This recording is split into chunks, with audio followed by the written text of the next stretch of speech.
오늘 저와 여러분은 2016년을 보내고 2017년을 맞이하는 우리 송구 영신 예배에 함께 있습니다. 이 송구 영신 예배 시간을 돌아보면 여러분도 그런 경험이 있나 모르겠지만 저도 참 독특한 경험들이 있습니다. 그해 5분 남았다, 4분, 3분, 2분 그래서 예수님을 인격적으로 만나지 못했을 때는 친구들과 성공영시 모를 때였네. 그때는 또 초등학교 그때는 지금도 기회가 나는데 야 10분 남았어 빨리 거기 시컷 놀자 막 놀고 1분 됐어 자 지금은 또 새로운 마음이다 뭐 이래가지고 새로운 해를 맞이했던 무수강스러운 그런 시간들. 그런가 하면 예수를 믿고 난 이후에는 송구 영신 예배 되게 되면 아무튼 회개하려고 그 자정이 되기 전까지 평소에 안 하던 액션까지 취해가면서 막 세상 다 산 것처럼 가슴을 치고 막 회개하고 속 시원하게 회개가 되면 용서받은 거고 안 그러면 찝찝하게 또 새해를 맞이하고 있던 그런. 또 제가 다녔던 모교회 목사님은 이런 사람 심리를 잘 이용했어요. 그래서 굉장히 회개를 이렇게 자극시킵니다. 여러분 15분 남았습니다. 아직 버리지 못한 죄가 있지 않습니까? 14분, 10분 남았습니다. 7분 남았어요. 아직도 제가 보니까 아직 회개하지 않은 분이 있어요. 회개문이 안 터졌군요. 더 회개하세요. 이러면 여기저기서 막 감정적으로 동해서 울고 막 저도 거기서 동화해가지고 막 이 시간을 놓치면 안 될 것 같은 그런 막 조바심으로 회개했던 그런 기억들. 그런 어떤 그 인간적인 감성을 타치하는 것이 잘못됐다는 것이 아닙니다. 그런 것도 우리 인생에 중요하죠. 그러나 우리는 그런 어떤 감정적 속시원함의 회개 또 됐다 하면서 새로운 시간을 맞이하는 어떤 그 마음 이건 우리가 생각하는 것이지 사실 하나님과는 상관없습니다. 우리가 잘났건 못났건 죄가 많건 적건 실패했건 성공했건 하나님은 우리를 그저 있는 모습 그대로 받아주십니다. 하나의 상황을 이어가는 액션일 뿐이지 우리는 근본적으로 하나님 사랑 안에 있고 여기 그 사랑으로 말미암아 여기 앉아 있습니다. 오늘 오전에는 이 지역에 이제 친구 목사님이 목회 공유한다는 마음으로 꼭 틀어주라고 카운트다운 10, 9, 8, 7, 6 영상을 보내준 거예요. 꼭 틀으라고. 김학현 목사님이라고 저하고 이제 동갑내기 목사님 저 독바이교 목사님 둘을 보내준 거예요. 그리고 이 영상 보내주고 그냥 두 개를 다 틀기로 했는데 이 하나만 오늘 들었어요. 나머지 하나는 시간을 맞춰야 돼요. 2017년 1월 1일 딱 돼야 카운트다운 딱 맞을 거 아닙니까? 근데 내가 아무리 봐도 맞힐 것 같지가 않아요.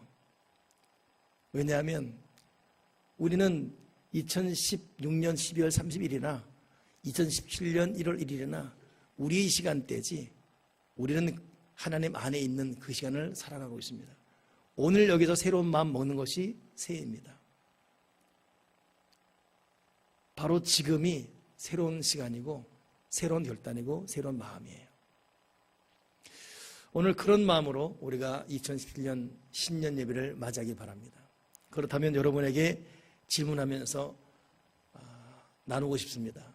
첫째는 우리는 어떻게 이 송구 영신 예배를 하나님께 올려드릴 것인가? 첫째는 에벤에셀이 하나님께 감사해야 합니다. 이것이 우리가 할 수 있는 정말 중요한 자세입니다. 송구 영신 예배를 어떻게 한다고요?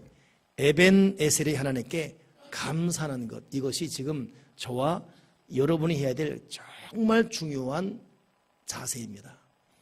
에벤에셀 뜻은 하나님이 여기까지 우리를 도우셨다 뜻이거든요.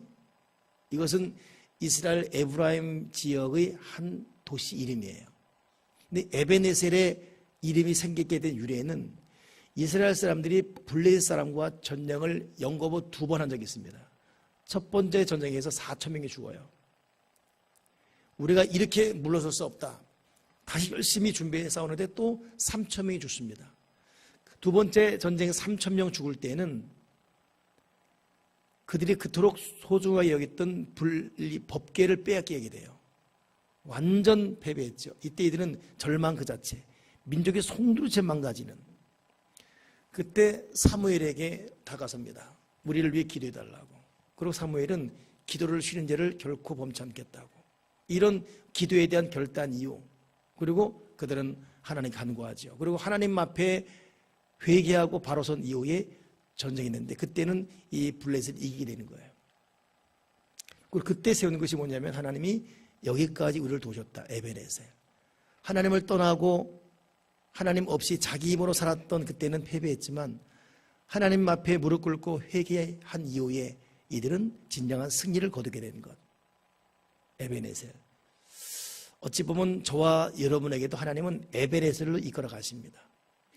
그리고 사실 우리도 참 부족하지만 영원한 용서의 상징인 예수님의 사랑과 피로 말미암아 예수님의 공로와 그 덕으로 에베네셀 여기까지 살아왔고 또 앞으로도 에베네셀 살아갈 것입니다.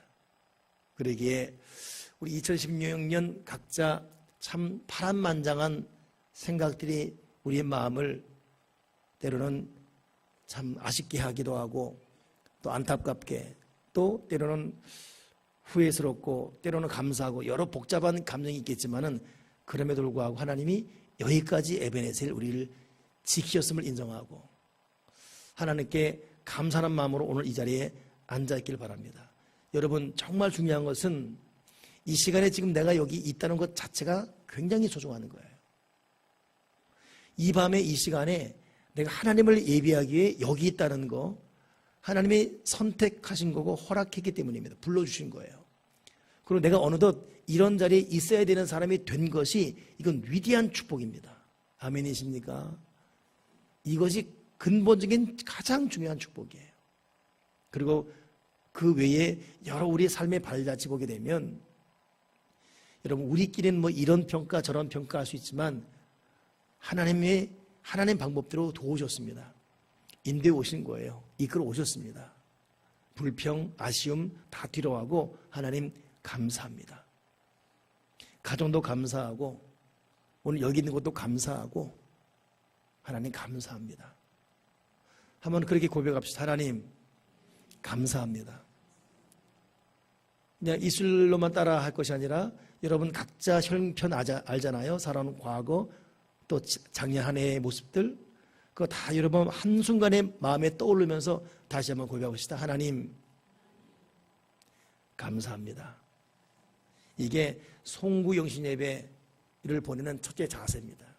스위스 알프 산맥에는 참 풀이 풍부해요. 급경사임에도 불구하고 여러 집들이 있고 말 그대로 우리가 스위스 하게 되면 동화 속에 나오는 듯한 그런 모습들이 현존하고 있습니다.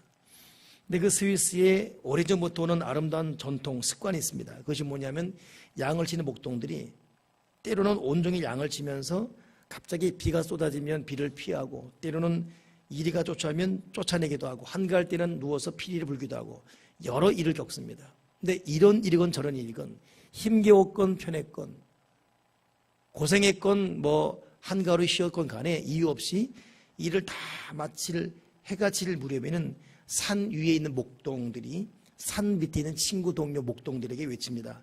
주님께서 여기까지 도우셨습니다. 그 이름을 찬양합시다. 그러면 저 밑에 있는 목동들이 그 이름을 두고 화답하기를 주님께서 여기까지 도우셨습니다. 그 이름에 감사합니다. 그러니 이들은 하루 종일 어떤 일이 있건 뭐 때로는 다치건 때로는 하루 종일 밤을 굶었건 뭐 때로는 뭐 편히 쉬었건 너는 편했는데 나는 힘들었고 너는 짜증났지만 난 좋았고 뭐 이런 거 이유 없습니다. 어떤 일이 있었건 이유 없습니다. 무조건 하루가 끝날 때면 주님께서 여기까지 우리를 도우셨습니다. 그 이름을 찬양합니다. 그 말을 들은 친구들은 주님께서 여기까지 우리를 도우셨습니다. 그 이름에 감사합니다. 여러분 이것이 에베네셀이에요. 여러분 주님께서 여기까지 우리를 도우셨습니다. 그 이름에 찬양하고 그 이름에 감사합시다. 아멘이십니까? 그럼 아까보다 좀 길어졌어요. 한번 외워보겠습니다. 하나님께서 여기까지 우리를 도우셨습니다. 그 이름을 찬양합니다. 그 이름에 감사합니다. 제가 산 위에 있는 목동이에요. 여러분은 산 밑에 있는 목동입니다. 제가 하면 여러분 말로 화답해야 돼요. 여러분, 주님께서 여기까지 우리를 도우셨습니다. 그 이름을 찬양합시다.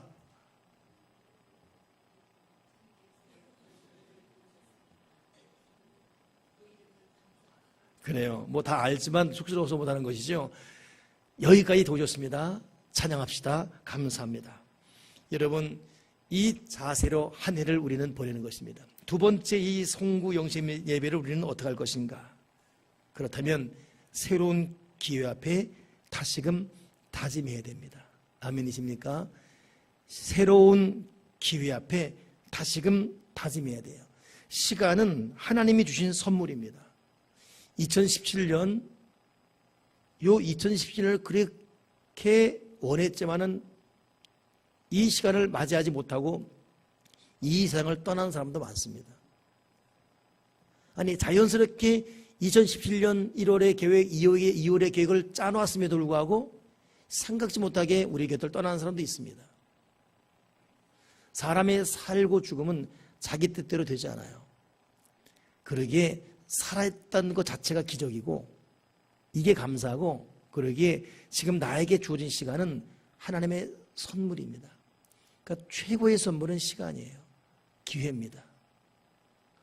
제가 자주 여러분에게 나누지만 시간을 뜻하는 헬라어 두 가지 있죠. 카이로스와 이 크로노스.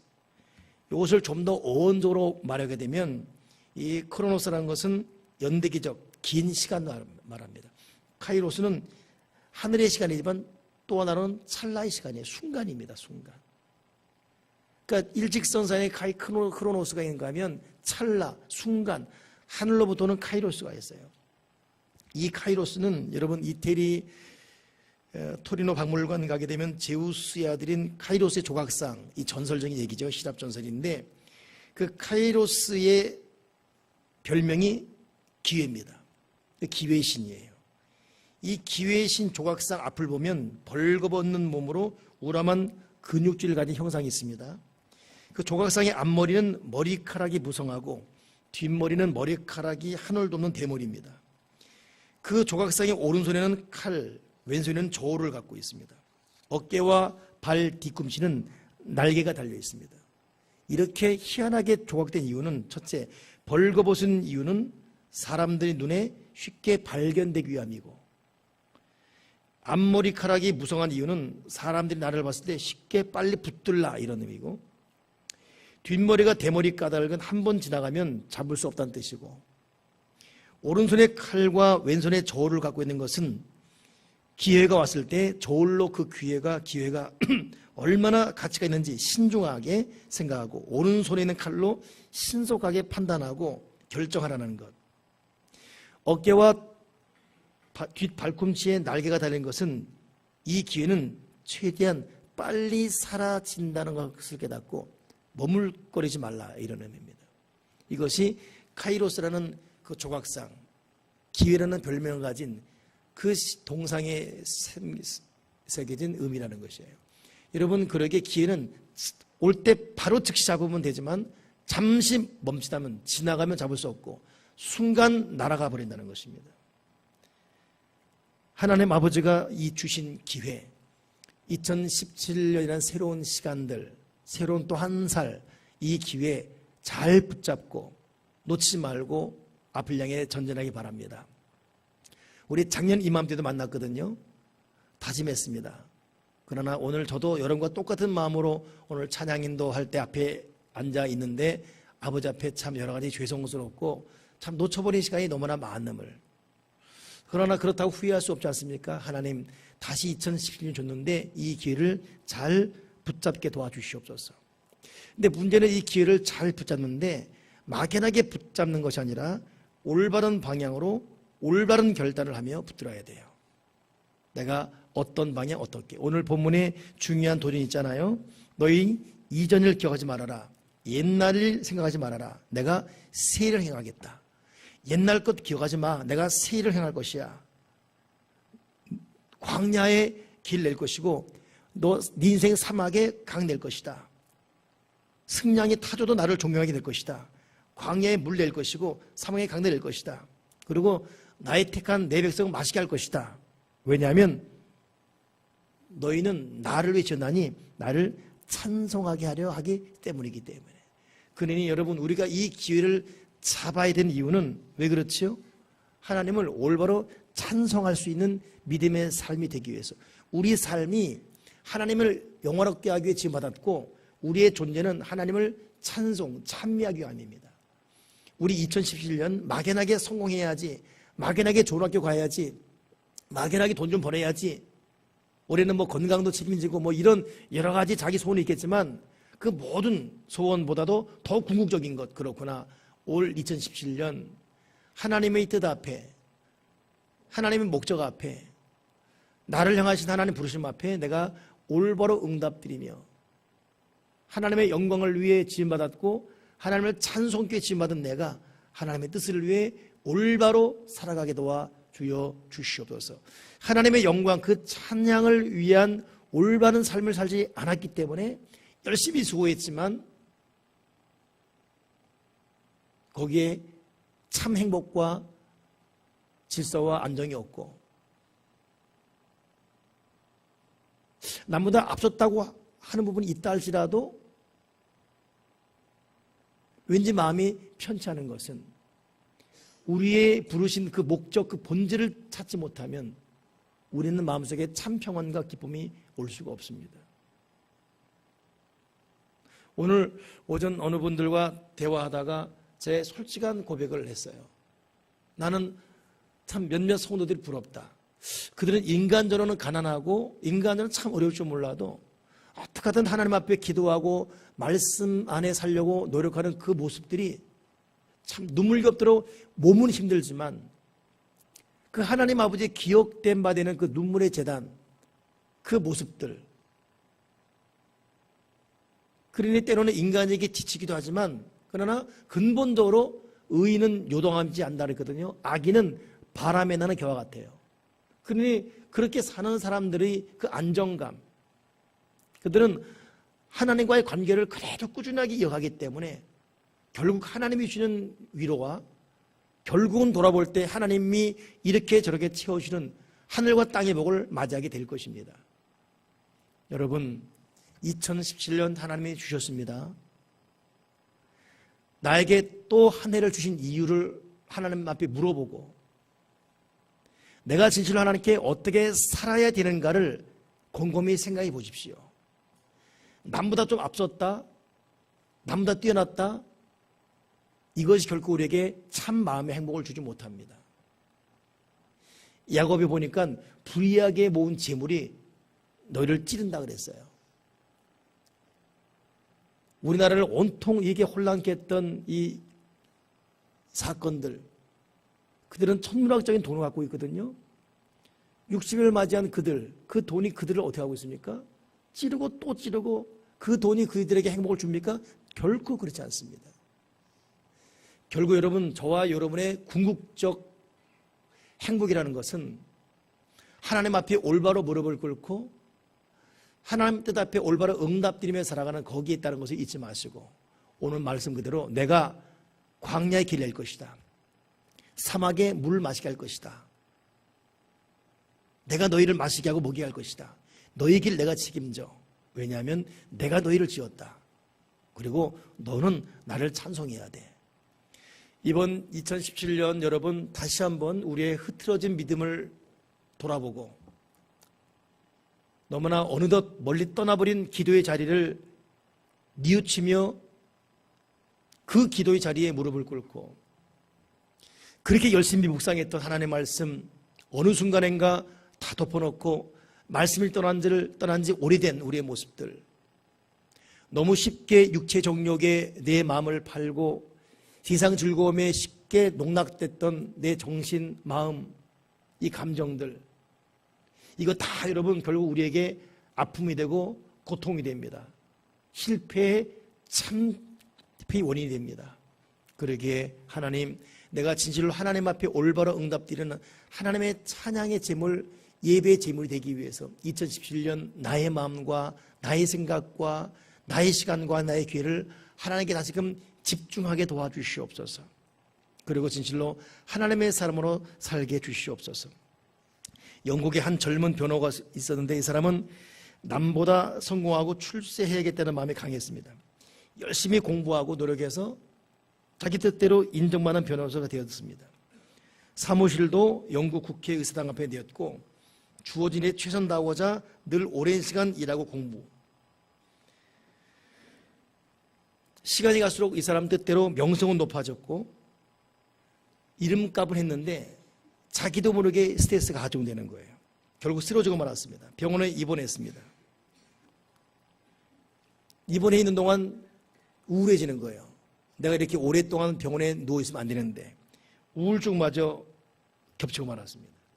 그러니 이러다가 내가 폐인되는 것이 아닌가, 이거 기회 다 놓쳐버린 거 아닌가, 이 완전히 좌절된 인생이 되는 거 아닌가. 그래서 나중에는 스스로 자기의 모습 앞에 자기 스스로 만족을 못하고 자살을 기도하기까지. 근데 그 자살마저도 실패하게 되지요. 그러니 절망 그 자체였어요. 그때 친구가 찾아와서 예수님을 전했습니다. 너 망가진 몸, 무너진 정신, 너 예수 믿고 이 내가 주는 성경 읽고 다시 출발해라. 이 사람은 이렇게 우울증과 스트레스로 인한 망가진 몸 때문에 결국 재기는 못하고 10년 동안 병석에서 지냈지만 예수를 영접하고 말씀을 받게 되었죠. 인간적인 명성은 사라졌어요. 그런데 새로운 삶이 시작되었습니다. 하나님 만나게 되었고 이전에 알지 못한 이 사람이 지은 찬양이 뭐냐면 샘물과 같은 보혈은 임마누엘 피로다. 이 샘의 죄를 씻으면 정하게 되겠네. 이 샘의 죄를 씻으면 정하게 되겠네. 이 찬양 작시가, 그러니 자기가 원했던 세상적인 명성은 못 날렸어도 찬양시와 여러 거룩한 성지로서 전 세계를 섬겼던 이분이 18세기 영국 문학사에 존경받는 윌리엄 쿠퍼라는 작가입니다. 그렇습니다. 자기의 꿈, 자기의 계획, 그러나 생각자는 일로 꺾어져 버렸지만은 그 과정에서 하나님과 1대1로 독대하게 되고 그분의 말씀을 받아들이는 그 순간 생각보다 전혀 새로운 길이. 여러분은 2011년 어떤 계획이 있습니까? 또 어떤 방향을 목표하고 있습니까? 저도 저보다 오래 산 사람도 있고 저보다 그렇지 못한 사람도 있고 저도 나름대로 인생 중반을 훌쩍 넘은 나이를 살고 있습니다. 또 참 많은 경험을 하고 있습니다. 근데도 정말 중요한 것은 하나님 두려운 줄 알고 그분 앞에 정중히 무릎을 꿇고 매일 주야로 하나님 그분 말씀을 묵상하여 마음에 담고 하나님이 바로 내 곁에 계시기 때문에 그분을 의식하며 살아가는 것. 그리고 하나님께서 믿고 맡긴 일, 그 일이 교회적인 일이건 가정적인 일이건 성실해가는, 비록 세상적으로는 화려하지 않더라도 하나님과의 관계에서 불꽃 같은 눈으로 나를 바라보는 그 하나님 앞에 올바로 응답드리며 살아가는 그것이 얼마나 큰 행복인지, 이것이 솔직한 고백입니다. 이걸 여러분에게 간절히 부탁하고 싶습니다. 여러분, 분주하고 바쁘고 허망한 것 다 필요 없습니다. 내려놓고 근본적으로 하나님을 만나게 하시고 그 하나님 앞에 올바로 무릎 꿇게 도와 주여 주시옵소서. 바른 방향 올바른 길. 여러분, 탈무드에 이런 글이 나와요. 한 나그네가 길을 가는데 마차를 만났습니다. 너무나 다리가 아파서 마차를 세워서 태워달라 했어요. 기꺼이 태워주겠다고 마부가 말합니다. 나그네가 가면서 묻습니다. 예루살렘까지 여기서 얼마나 먼가요? 이 정도 속도라면 30분 정도 걸리겠지요. 나그네는 고맙다는 인사를 하고 잠시 잠을 잤습니다. 한 30분 정도 지난 후에 깼습니다. 예루살렘 다 왔나요? 그랬더니 이 마부가 여기서 1시간 거리입니다. 아니, 아까 30분 거리하고 있는데 그새 30분 지났잖아요. 방향이 잘못됐습니다. 방향이 잘못되게 되면 마차 아니라 마차 할아버지를 타도 아무 의미 없는 것입니다. 여러분, 우리가 정신없이 뛰는 속도가 중요한 게 아니라 방향이 중요해요. 정신없는 분주함보다는 하나님 기뻐하는 올바른 태도가 중요하죠. 2011년 새로운 기회, 하나님 아버지가 지시하는 그 목표를 향해서 내가 올바르게 걸어가게 도와주옵소서. 오늘 이 본문의 말씀 다시 마음에 새깁시다. 너 이전 것 기억하지 말아라. 옛날 것 생각하지 말아라. 내가 세일을 행할 것이다. 광야의 길을 낼 것이고 사막의 강 낼 것이고 광야의 물을 사막의 강들을 낼 것이다. 내 택한 나의 백성, 내 백성 마시게 하기 위해서. 그리고 너는 내가 나를 위해서 지은, 나를 찬송하게 지은 나의 백성이다. 하나님의 백성된 여러분, 우리 올바른 하나님께서 원하시는 방향을 기도하며 깨닫고 그 길을 향해 걸어갈 수 있는 저와 여러분 되기를 주님의 이름으로 축원합니다. 할렐루야. 우리 하나님 앞에